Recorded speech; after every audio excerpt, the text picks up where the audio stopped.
You know, the used car market is in a serious crisis when we're even seeing popular vehicles that were traditionally going for top money. And we've seen in the last couple of years some vehicles that were definitely hard to get a hold of. Vehicles, for example, like any Toyota or Honda products, late model vehicles.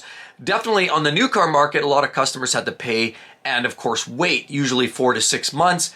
And then a lot of times people didn't want to wait, so then they looked at the used car market.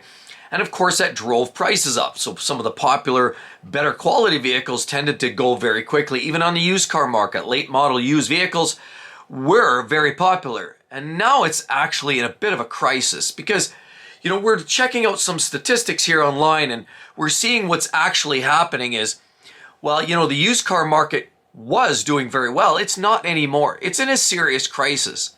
And I think that speaks directly to what's going on in the entire economy. People don't have the money. The cost of living crisis is starting to dig in really deep and hit people really hard where it hurts. I mean, people clearly, a lot of individuals I've spoke to for sure say, you know what, they're not going to buy a brand new vehicle anytime soon.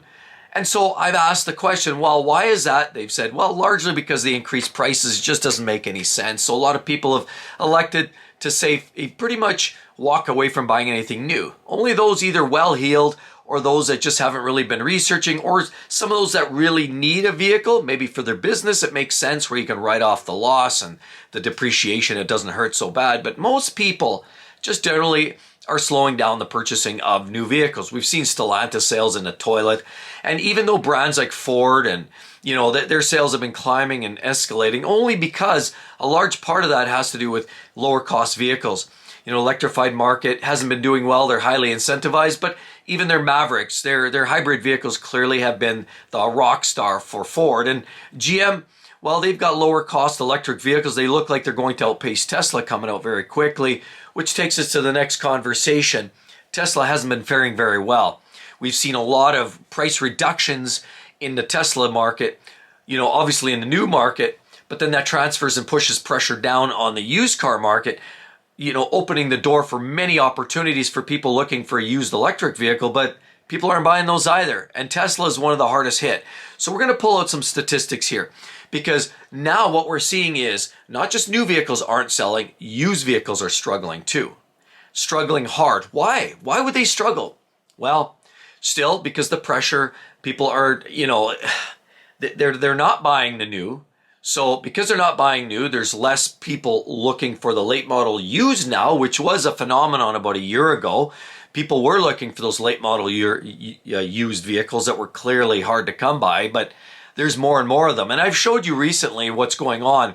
I showed you on a car lot recently where a Ford Bronco Raptor that was grossly reduced on the used market has been sitting there now for about 3 months, 4 months. We've seen late model Toyotas, hybrids, sitting there for months, same vehicles. I've seen a lot of those traditionally popular vehicles are just not selling. They're not. Nobody's buying even the used vehicles. And why is that? Well, a lot of it on the used market, you're subjected to much higher interest rates. On the new market, a lot of these manufacturers are blending in the interest rates. We know the bank, the reserves and the Bank of Canada are all, you know, they're setting their prices. So everything's based on the reserve and the bank rates and all of that. But a lot of these manufacturers are eating that or absorbing that into the cost of their vehicle. And of course, they might offer 0% or 1.99%. We know those are false numbers. That means that's cutting in to their bottom line. Okay, so they're able to manipulate that on the new car market, but the used car market's a little different game. You're pretty much paying what the bank is going to charge you. I mean, the lending institutions are going to base everything on the bank rates. And so what you're seeing on the used car market, whereas on the new, and people aren't buying new. I mean, sales are down grossly, but you're able to get some of those aggressive rates, 1.9, 4.9, and you know, even 7.9 might be kind of more typical on the new market. On the used, you're seeing 12, 14%, and subprime are paying 22, 25% interest. So what does that mean? That means that interest rates are much, much higher, and late model used vehicles are no longer quite as desirable simply because they're just too much money. You know, your borrowing rates are much higher. There's still that yesterday's attitudes by a lot of sellers that they're going to try to get top dollar for their late model used, but in reality, they're not selling. Nobody's buying that stuff. And there's less and less people walking through the doors. I've talked to a lot of, general managers at dealerships locally. I've spoke to salespeople. I have many friends that are in the sales of used and new vehicles, and a lot of them are desperate. They're calling me. They're cold calling. They're clearly chasing down leads, but these leads are often showing up empty-handed. I'm also talking about people. I know people in the banking business, and it feels like there's a lot less movement. There's more volatility up and down, but there seems to be a lot less people borrowing money to buy new cars or used. And the used car crisis is happening. We're seeing it in real time. There's just less and less desirability to buy that. And so I'm looking at some stats here. They're basically saying what we're talking about in the US, we're seeing from the third quarter of 2023 to now, we're actually seeing about a 7.5% decline in the average sales price. So that's pretty significant. We're almost 8%. Let's round it up, call it 10%. So if it was 40 grand last year, it's, closer to low 40s, mid 40s this year. Clearly over 1 year, what much has changed? Well, 365 days and almost 10% has gone down in the average transaction price and sales in the US for used vehicles. But it hurts some brands a lot more than others. See, there's some anomalies here. And while I already spoke of there's some very desirable models out there that are selling, there's some that, have gone up in value. But, most of those are kind of niche, exclusive type vehicles. Here, let's break this down. And I'll give you some, looking at some of the premium vehicles, okay? More the high-end stuff. We're looking at, okay, so Rolls-Royce is basically kicking butt and taking names, and whereas Tesla is on the other end.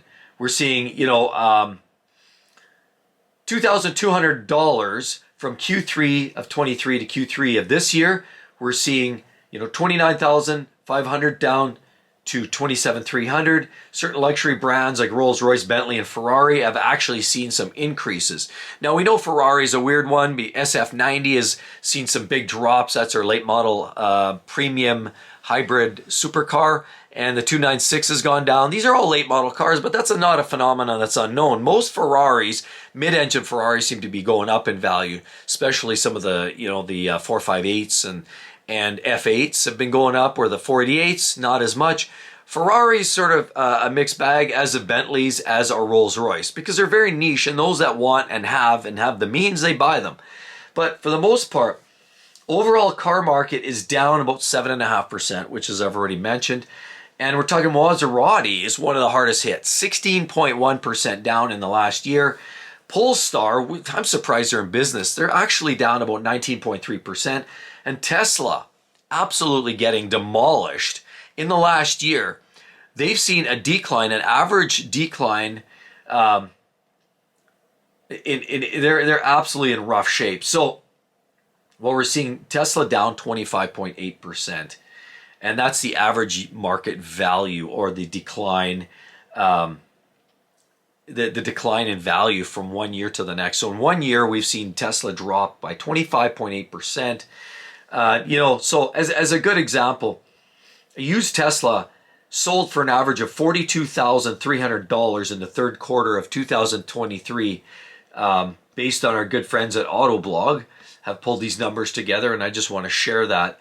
So they did, a used Tesla sold last year at the Q3 for $42,300. Now in the same time this year, we're seeing them drop down to a whopping $31,400 an average. So a big drop, wiping out any kind of value that you may have thought you had as a Tesla owner.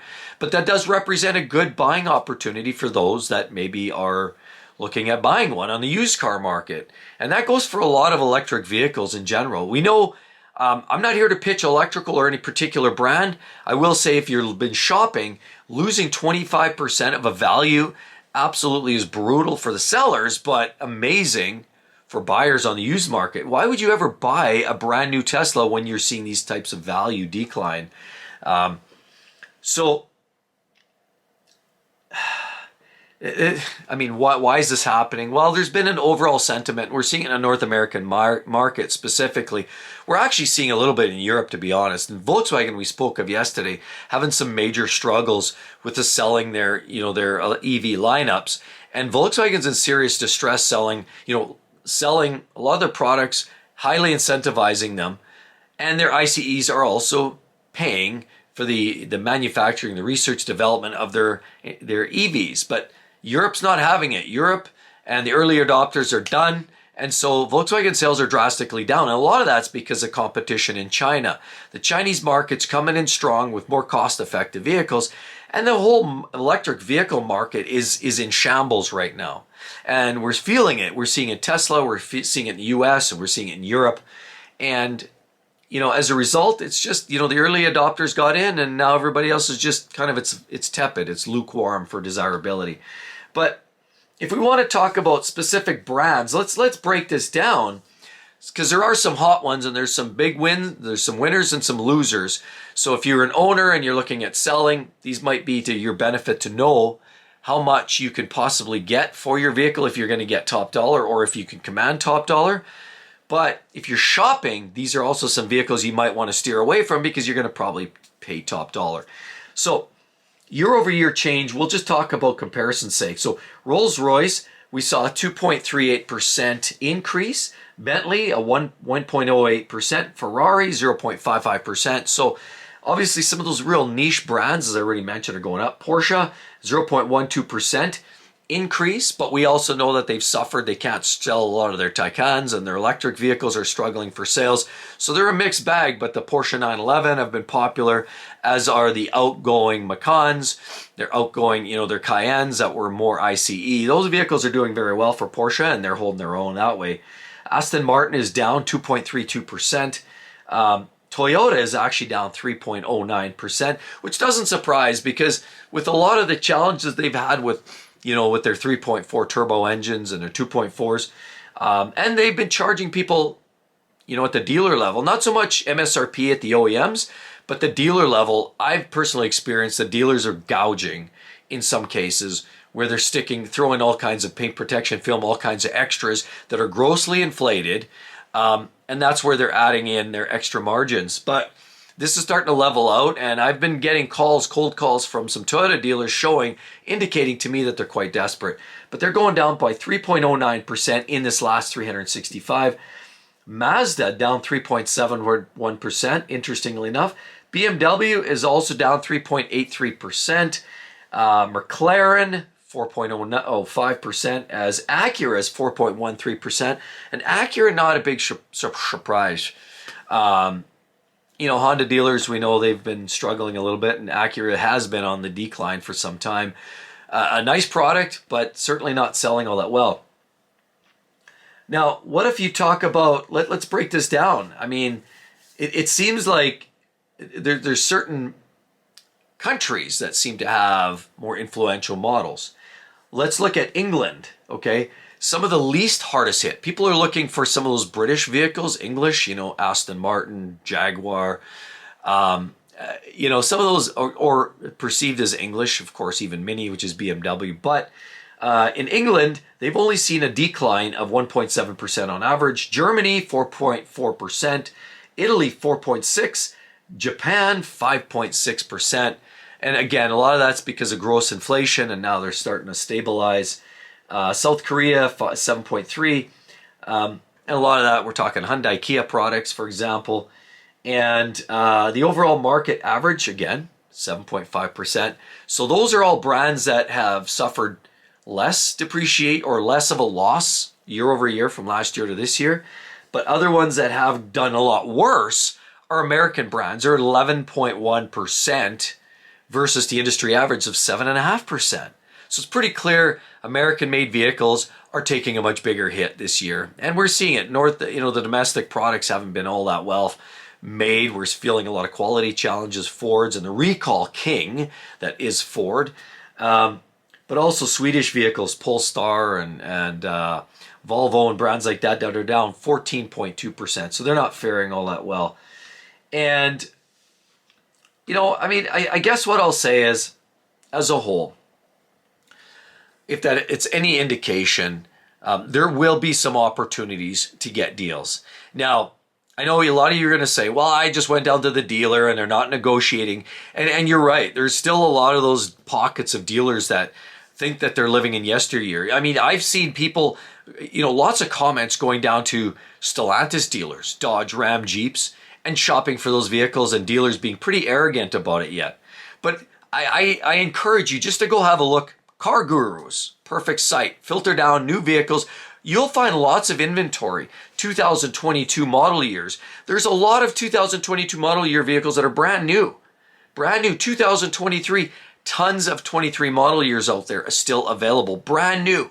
In other words, they've got under, 100 kilometers or miles on them. They're basically delivery miles on them, but they're not selling. And there's huge opportunity and incentives. So if you go look in Car Gurus, you'll find a lot of those opportunities. And Toyotas, there are more and more. And I showed you that recently. I showed you that last week. What's going on in Toyota land is a lot of their trucks. So the Tundras, there's lots filling the lot. And you never saw that 2 or 3 years ago, but you're seeing that today, that a lot of Tundras are filling up the lots. Tacomas, there's a few of them rolling in. And Toyotas are in fact struggling. I mean, sure, they're still building a pretty dependable brand, but there's reputations now and there's been quality challenges, and people are just starting to look around, shop around. But the bottom line is the economy, cost of living crisis is hitting people where it hurts, in the pocketbook. And a lot of people just are not motivated to spend that kind of money anymore. They'd rather keep money closer to the chest. And this crisis, this used and new vehicle crisis, is real.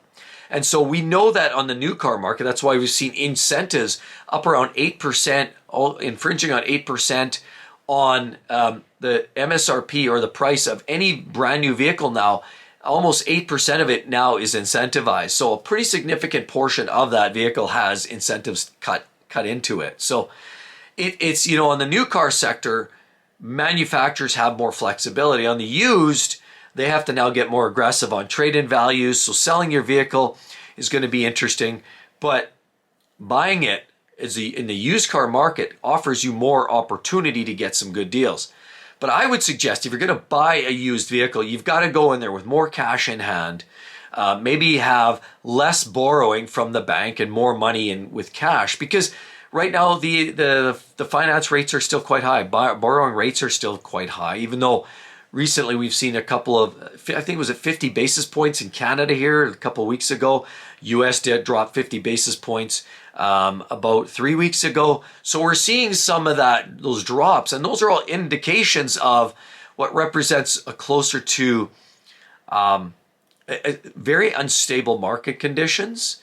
And when we see that instability, and we see, I don't want to use the word R, but the recession that we're sort of hovering around, and these recessionary conditions are definitely great opportunities to buy if you've got the money. Remember, when things go to the toilet, that's when the people that are standing there with money in the hand will have lots of opportunities to make some big wins, whether you're buying a car, buying real estate, or any of that. That gives you the buying power. So people that were buying 2 years ago, 3 years ago, are the people that were paying at the top dollar, high interest rates, and really ultimately got suckered in. And so now there's a lot of negative equity. There's a lot of people returning their vehicles with a big loss. There's a lot of people that are throwing their money away. This now is the opportunity as we sort of sail into this next level and this decline in the market. If you're buying new or used, it represents a great opportunity. So look around, be cautious, be cognizant of what's going on, but ultimately there's some great deals to be had. Yeah, the used car market crisis is real, and we're seeing it in real time. And even some of the brands that we trust and love, like the Mazdas and the Toyotas, are seeing some big declines year over year. So I hope this helps each and every one of you. If you're out there shopping around, definitely give those brands a look. Definitely take a look at Car Gurus, filter down for the model you're looking at. But if you are looking at for brand new 2 or 3 year old vehicles, I mean, if we're looking at a 2 or 3 year old brand new vehicle, think about it. Lot rot. Yeah, that's a big potential issue, because we do also now see tires that have 3 years less wear available, because after 8 to 10 years, you've got to think about throwing them out. They start to crack. You get flat spots. They start to wobble when you're driving down the road. Batteries, if they haven't been charged. A lot of these vehicles don't get moved around on the car lots very often. So lot rot can take a toll on batteries, tires, paint as it sits in the sun, snow, weather, rain, all takes a toll on it. It could be in the back 40, and a lot of these vehicles now too have soy wiring, so you can get rodents in there building nests, chewing on wiring or harnesses. So there's a lot of impacts to these vehicles as they sit. But there are some big opportunities to get yourself an amazing deal, both on new or used. But if they're used vehicles, just know that you got to go in there. You've got to be willing to carve a deal. And a lot of these dealers, trust me when I say this, I've seen this and I've shown this. A lot of the vehicles that we thought were really popular, and they were about 2 years ago, aren't so popular anymore, and they're not selling. They're just sitting on the lot. So utilize this information and go out there armed that lot rot will eat away at new vehicles, but used vehicles, if you've got money in hand and put a bigger down payment or pay it off entirely in cash, you can get yourself some really, really smoking deals right now. Really, I mean it. You can on the used car market. But don't borrow all of the money from the bank, because you're still paying a fairly high interest rate. And above all, do not take out a loan of 84 months or 7 years. It is absolutely decimating. So if you have to take out a loan, try to do it in a 3-year time frame on the used cars. But with that said, used cars, of course, we know they're already into the depreciation curve. So it's that first, 2 to 3 years where you see that big drop, and then it starts to stabilize. So if you're buying a 2-year-old, 3-year-old vehicle, you've already seen a lot of that depreciation. Now maybe you take out a loan for 2 or 3 years, have a sizable down payment. You can get yourself a phenomenal deal on a car. You might buy yourself a 2-year-old Toyota that's only got, say 30,000 miles on it. You can probably keep that for another 10 years and suffer very minimal depreciation. And if you put more down payment in there, you're probably likely never going to see too much of a loss in terms of giving back to the bank on borrowing charges. So I hope that helps each and every one of you. Definitely, if you like this content, I'm just here to try to help you navigate this busy, chaotic automotive industry. I like to share the news with you as well as some of your opportunities like I did today. Hope to share, and definitely want to check out those videos. That's going to tell you everything you're going to need to know about what's going on today in the market. Hope to see each and every one of you in the next one. We'll see you real soon. Bye-bye.